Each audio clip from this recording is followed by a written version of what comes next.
Welcome to Scorched Earth and a general mid-month reading for the sign of Taurus, Sun, Moon and Ascendant for the month of October. Hope you're well. So, these readings are shorter than the main monthly read because they only cover a 2-week period from the 15th to the 31st of October. And in order to keep them short, I try not to pull any clarifiers, but I'm open to breaking my own rule if I need to. I'm going to change the format slightly this month. Usually I pull 3 cards for your current energy, 3 cards for what's coming towards you, and 3 cards of advice. But I've been musing on it. And honestly, what's coming towards you is neither here nor there for me at this point. Right. My interest as a reader is more towards making sure that you are in the best possible shape to take on, deal with, or receive whatever is coming towards you. Right? And sometimes it's actually better for you not to know what that is. So I'm going to try doing it like this month. We'll stick with the current energy. We'll also stick with the advice. But in the middle, what we will do is we will have a look at why you're in this current energy. Like, what is this energy trying to teach you at the moment? Where is the lesson in here? Because I think that there's a lesson in everything, personally. You know, good situations, bad situations, meh situations. There's something for you to learn. So if there's some way of kind of pinpointing what that is, I just think that it would be, you know, more useful, personally. It's kind of like a point of introspection. That's how I'm going with it. So I hope that makes sense. I'm sure it will once I start pulling the cards. And then the advice will be on the best way to navigate with that lesson in mind. So let's have 3 cards for Taurus, please. Right, we've got the 3 of Swords in reverse. The Hierophant. Hello, Taurus.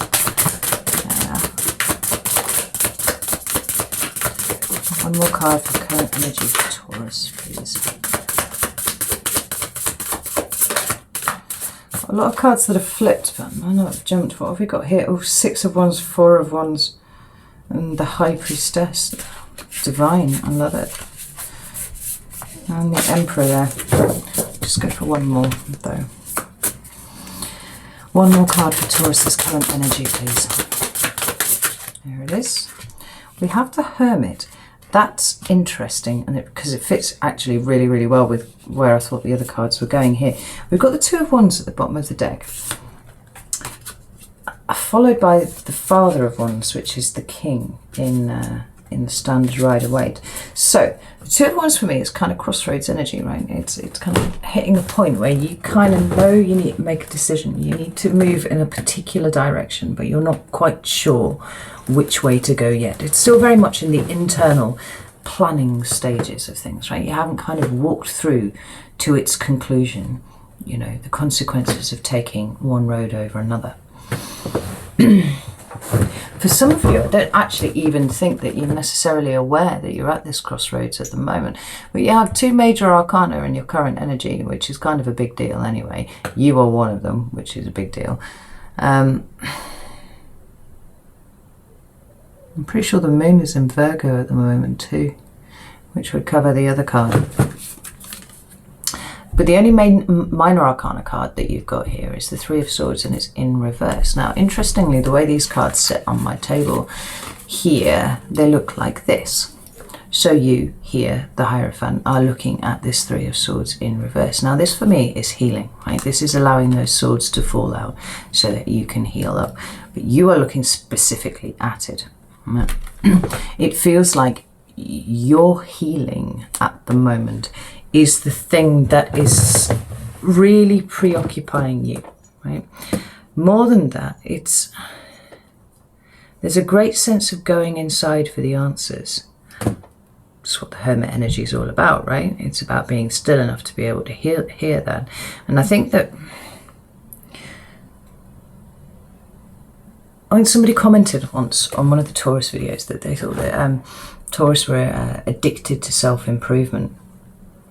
Right? And I think there's something in that, truly. But I think that where Taurus has fallen down quite a few times, a number of times, is with that need to kind of push and push and push and work really hard at a thing, right? Active energy, right? I have to be doing something here, right? And I think what you're starting to understand is that it's a bit more of a nuanced process than that. It's all very well having all of the energy to work at something, but sometimes what is required isn't inaction. It is a stillness. It's about holding, you know, space where you are and allowing what comes up to come up, because then you know what you have to deal with. I think part of the problem that you've had is that you've been kind of desperately wanting to push and work at something, but a lot of you never really knew what it was that you needed to do, really. I think that you get it now. I think that you understand it. I don't think you're necessarily addicted to self-improvement, but it is something that's really, really important to you. It just seems to me like it's a much more nuanced, subtle approach that you are taking now, right? You're cultivating that stillness. Maybe some of you have you know, taken up meditating and have stuck with it, and maybe that's good, but it feels like it's more of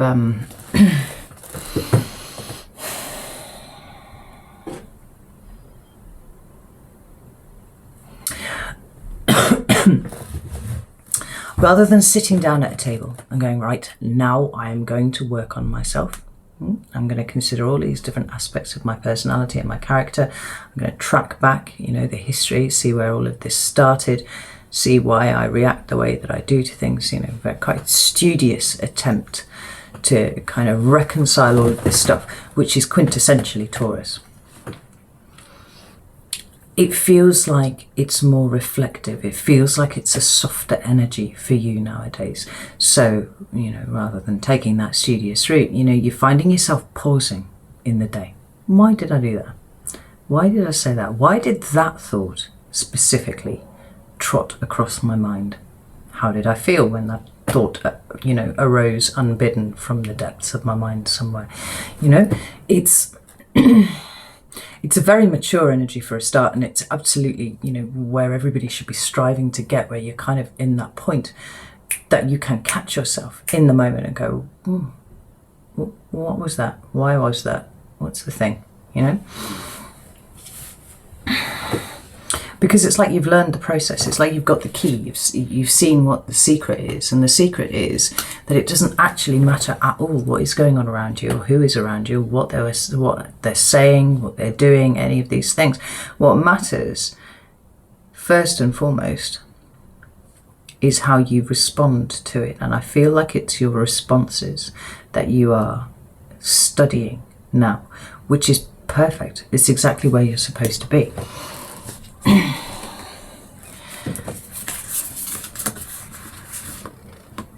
Yeah. See, we've got this Father of Wands here, and when I first saw him underneath the Two of Wands, which is that crossroads energy, you know, which way or the other, I was very pleased, because that is, you know, who better to wield a wand than the King of Wands, right? It's a card of Leo, strictly. It could indicate Sagittarius, and it could indicate Aries as well. Mostly Leo, though. But what I'm drawn to is the fact that the Two of Cups is directly underneath that, and that we have that same lightning strike on the Father of Wands that we do on the Hierophant. So maybe some of you are dealing with a Leo or a fire sign of some description. Maybe it's just somebody who's a bit fierier than you. That's not even a word, I just made it up.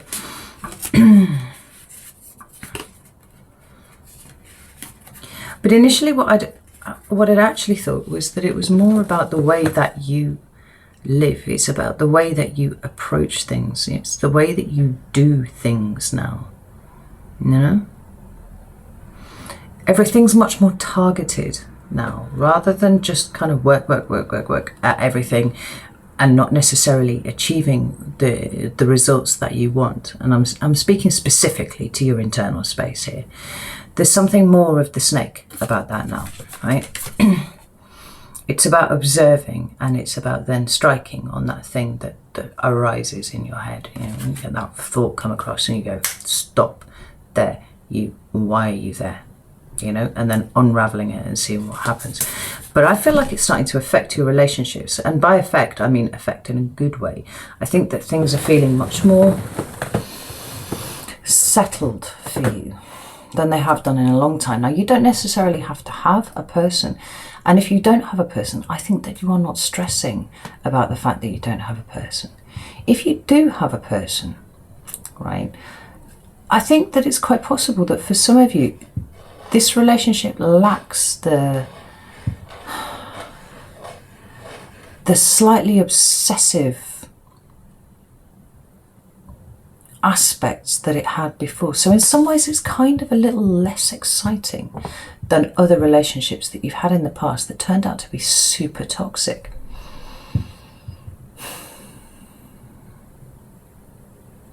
But nevertheless, it gives you something that other relationships haven't, right?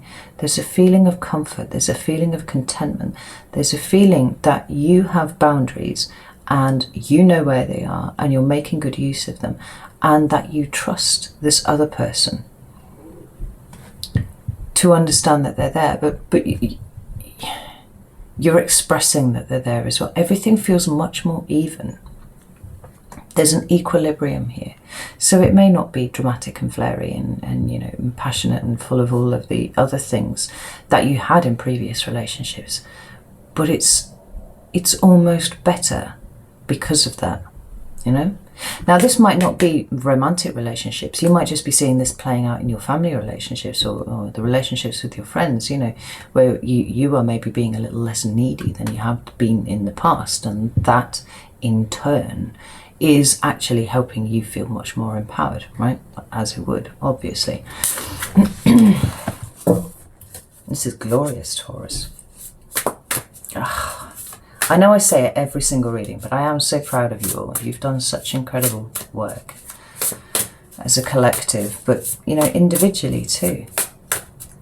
Like, I read for the collective energy, but every Taurus out there has a face and has a story, and they're all different. You know, it's not like they're all exactly the same, but the end result is the same. The pain is the same. The way you dealt with the pain is the same. And as a collective,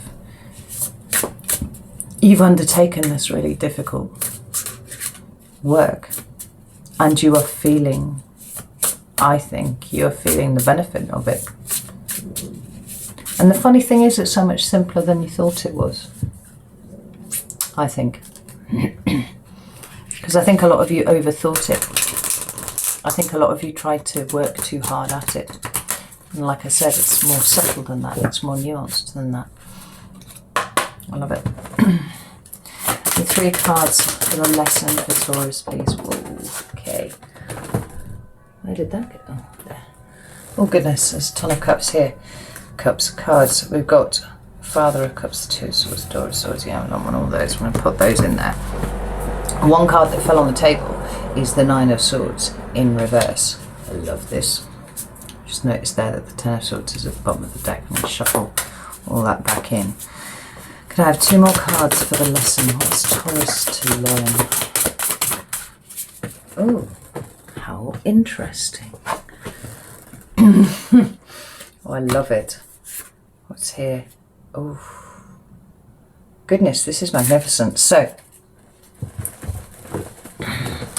at the bottom of the deck, we've got the 4 of Pentacles. Now, that talks about a need to release, or, you know, the act of releasing sometimes.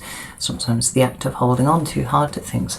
I think that you have let an awful lot go this year. Like tons and tons of things. Things that you actually thought would always define you. They would always define your image of you.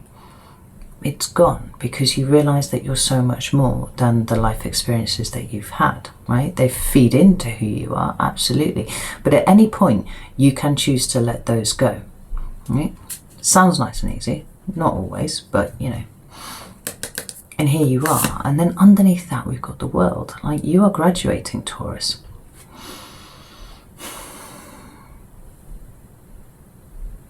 It's interesting, this World card. It's got 3 concentric rings, and the middle one looks just like snakeskin. Let's see if the camera can see that. Probably not. I'll explain why that's interesting in a second. 2020 has been, kind of, well, for everyone, it's been a year that changes you, without question, right? But for you particularly, there's a lot that you're going to leave behind in 2020. It's not coming with you in 2021.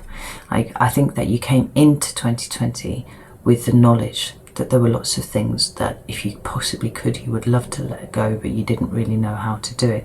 I think that this year has all been about you learning to let those things go. And as such, so the wheel is completing. You're about to head off in a new direction. And this is why I feel like you don't actually know that you're at a bit of a crossroads at the moment. Like, there are lots of options that are open to you. There are lots of ways in which you can act moving forwards, and almost all of them are positive, actually, I just want to say. But it could well be that there are things aligning. Right? Maybe you haven't quite hit the crossroads yet, but things are aligning so that you will be hitting a crossroads fairly soon. And you're bringing all of this towards you. Yeah, it's powerful stuff. Do you know what? What I just heard, I would say heard, but actually was kind of screeched, was acceptance. And what you're accepting is yourself, right? I think that you came into 2020 wanting to change so many things about yourself, wishing that you weren't the way that you were. And what's happened is, through this process, through what, everything that you've done this year, through the stillness and the subtlety and the nuance, what you've realized is that you're perfectly happy with who you are. There are things that you can let go that you don't need to bring with you because they're not actually you. You are not your emotions. You are an observer of your emotions. And you are not your anxiety, and you are not that awful little voice that talks in your head. Like we've established some time ago that for most of you, that is, well, it could quite possibly be, the living phantom that you carry forward in your head of a disapproving parent. That's entirely possible. But for others of you, it is that small child who is desperately in need of parenting, right? The one that is trying to keep you safe because it's reacting to something as someone much younger than you, much less experienced than you. What you've done is connected with that, It's really quite extraordinary. And the acceptance of yourself is almost the biggest thing that you've managed to do this year. Because there are probably still things that you need to work on, right? There are probably still things you need to let go. There are probably, thought patterns that you have that you still don't enjoy, but you recognize them for what they are. You accept the fact that they're there. You don't hate them. And that's truly exquisite, right? So we have this Nine of Swords in reverse. We have the Ten of Cups. And we have the Mother of Wands, who's the counterpart to the Father of Wands, which is very interesting. So what is this trying to teach us? Well, one of the main themes that has come through this year for Taurus is this propensity toward overthinking that you have had, right? And I actually love the Wild Unknown for its depiction of Nine of Swords energy, because look at it, man. It's hideous, right? See how the eyes are pointing off in different directions, right? This is a frantic energy that has so defined a lot of the dark points that Taurus has been in. You're kind of hyper vigilant because you're always expecting for things to go wrong. Hyper vigilant because you're always on alert for you having done something that will upset someone else, and you're not about that. You don't want to do that, but you heavily internalize everything around you, and to a degree a lot of you have unconsciously and completely unintentionally made things about you when they were never about you, right?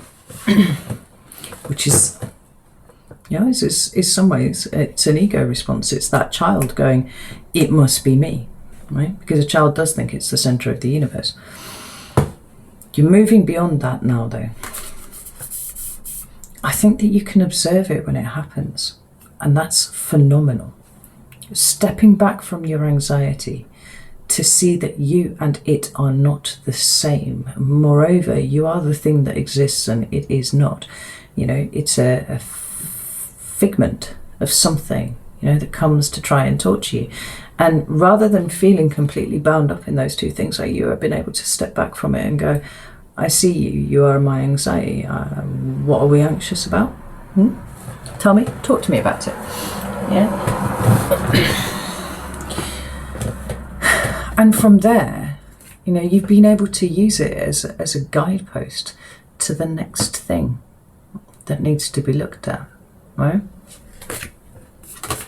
Lesson, 10 of Cups, right? Happiness isn't necessarily what you thought it was, but it could be what you think it is, you know? It's just that at times, even if you had been presented with that which you wanted desperately more than anything else in the world, you would have found a way to sabotage it. Not intentionally, but you would have done it anyway, right? Now, because you understand how you work, you understand how this little voice works, you understand how your self-sabotage works, it's kind of like it's allowed you to kind of pull all these threads out straight and you go, well, no, actually, I can be happy. It starts with me. First and foremost, it's not about anybody else, right? And I'm not looking for people to fill my cups because I've got loads of cups and I can fill them myself. I'm looking for someone else to come together with me to create something even more beautiful, right? Where we as whole complete people move into that energy and pull it together. And this holds true whether or not you're in a relationship. You know, do you have a person? Do you not have a person? Does it matter at this moment in time? Right? If you do have a person and they bring value to your life, that's magnificent, right? If you had a person and they didn't bring value to your life, you would be better off alone. Hands down, I'll just say that for you there. But like I said, if you are alone, then I feel for those people you're really enjoying starting to understand who you are. You're kind of making friends with yourself, and that's fucking magnificent. Mother of Wands, like I said, it's the female presentation of the Wands energy that we've already seen depicted in the Father of Wands for you. Now, where the has the Queen of Wands not come up for you recently in other readings as well? I've got a vague recollection of seeing both the King and the Queen. I don't know if that was maybe a personal reading that I did there from a little while ago. Let's get some clarification on this Mother of Wands before I say anything else. Ooh.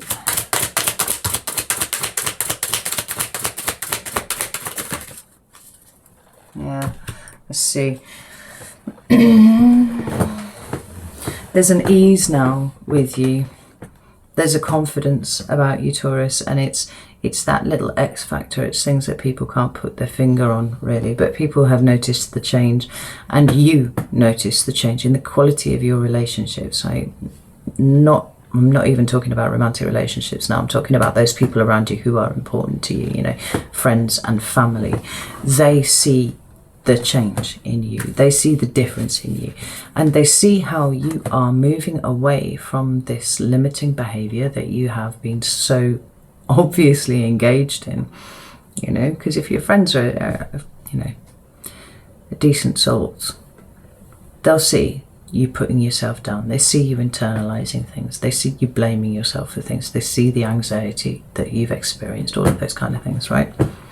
And maybe they've even told you that that was the case.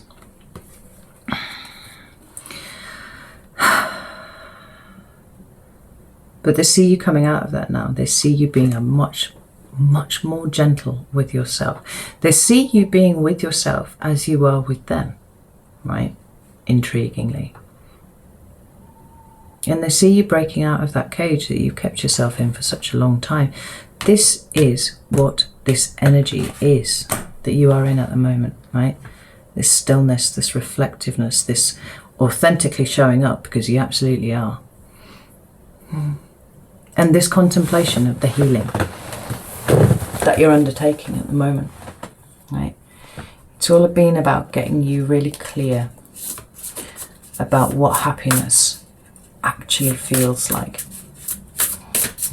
It doesn't have to be a Disney film ending, you know, it can be something much more subtle, much more nuanced, much more comfortable. I love it. There's some cards of advice for Taurus, please. Oh.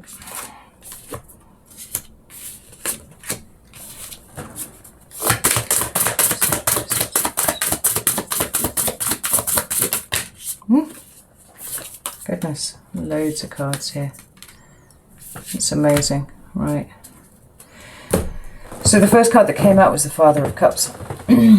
Scorpio energy. Could be a Scorpio, but I don't think that it is. I think that it indicates this maturing of energy, of emotional energy that is going on with you, right? Where once you tried to fill the cups of everybody else out there, you know, and shoulder burdens and all that kind of thing, in the hope, at least for some of you, that that would be reciprocated and somebody else would do that for you. You understand that that's not the thing now, right? Now you are a full sovereign being and you are in sole charge of your emotional well-being, right? You're not putting that shit on anyone because it's not for anybody else, right? It's not their thing, it's your thing. And where it once felt so very difficult and very dark and where you struggled with it, it's something that you are wearing much more easily now. You're like the swan on the water, you kind of swim around on the top of it, and you know, yeah, you're working at it. Nobody can see your feet underneath the water paddling furiously, right? You're just gliding around like a swan, right? You get this. But you remember what I said about you being discerning? Did I say that about you?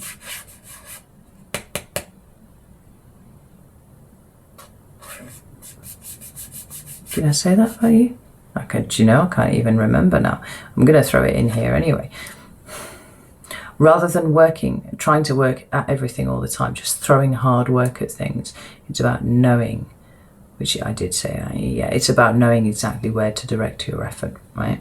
So rather than you being a big clusterfuck of work, like every bit of you just going all at once, you understand now that the effort needs to go on underneath the water, right? Because that's how you'll move around. And at some point you'll take off and fly and you use a different thing to do that, right? It doesn't have to be all hard work all the time.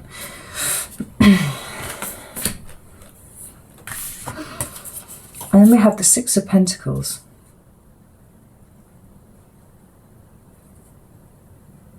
The Page of Cups again, which is the same card as here. And the Eight of Cups. And this is fascinating because it is more gentle energy. For such a big creature, you're learning to tread lightly. You know, with the Six of Pentacles, we've got balance being achieved here. Right? We've got reciprocity, whether this is in your relationship with yourself or with a romantic partner or with friends or whatever. It doesn't really matter. Everything is reciprocated. I do think it's you, right? It does feel like it's you who's reciprocating to yourself. You're cooperating with yourself. You're collaborating with yourself instead of working against yourself, as you have done so many times before. You know, as a card of advice, it speaks about maintaining that at all times. And this kind of what I've been feeling from you, the whole reading anyway. The way that you do that is by staying in that constant state of reflection, catching yourself quickly when things occur, you know, and always treating yourself with that gentle, you know, compassionate energy. I think it's interesting that we've got two swans here, you know. And I've been talking about, you know, your inner child and bringing that out and reparenting it and stuff. And then here we have, you know, the parent, the emotionally mature parent, which is you, and also you know, the wounded creature that was you at an earlier point, who's been trying to protect you all of this time. Look how you're both swimming along in the water now, together, right? That Daughter of Cups there has nothing to fear because the Father of Cups is right here, yeah, swimming around with her. Not getting all up in her grill or anything, but, you know, keeping an eye on her, allowing her to maintain her innocence. It's beautiful. And then we've got the Eight of Cups. There was a point, there was a time where you, I've said it before, I've already said it in this reading, how bizarre. It's exactly the same thing that came to me. There was a point where you could not define yourself to yourself in any other way than the way that you did, right? And you never foresaw a point where you would be able to let that go. You are letting it go, and you will continue to let those things go, right? Because it's nice to amass a lot of cups, but over time, what is in those cups can go stagnant, it can go stale. And you were carrying around a lot of cups for a lot of people with stuff that had not been tended for a long time, right? Now, a cup is only any good to us as long as it is whole. And what we've got here is a whole fucking array of broken glasses. There are a whole ton of vessels that you've been carrying around for people, you've been shouldering, that actually, like, they're knee good. You cannot put anything in them, yeah? The important thing to realise is that there's no loss there. There is, in fact, no loss ever. And I think that you're starting to understand that. I think that you're starting to get it.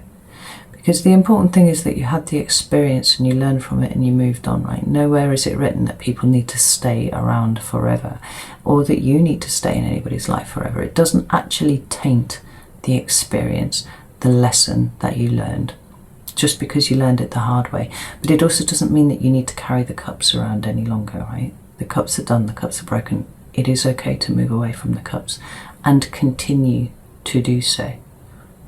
Oh. Holy fucking shit balls, Taurus. Okay, I think I'm going to leave it there.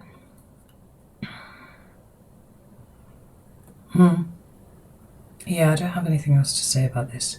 So, if this has resonated with you, I would love it if, obviously, you would subscribe to the channel or like the video or something like that.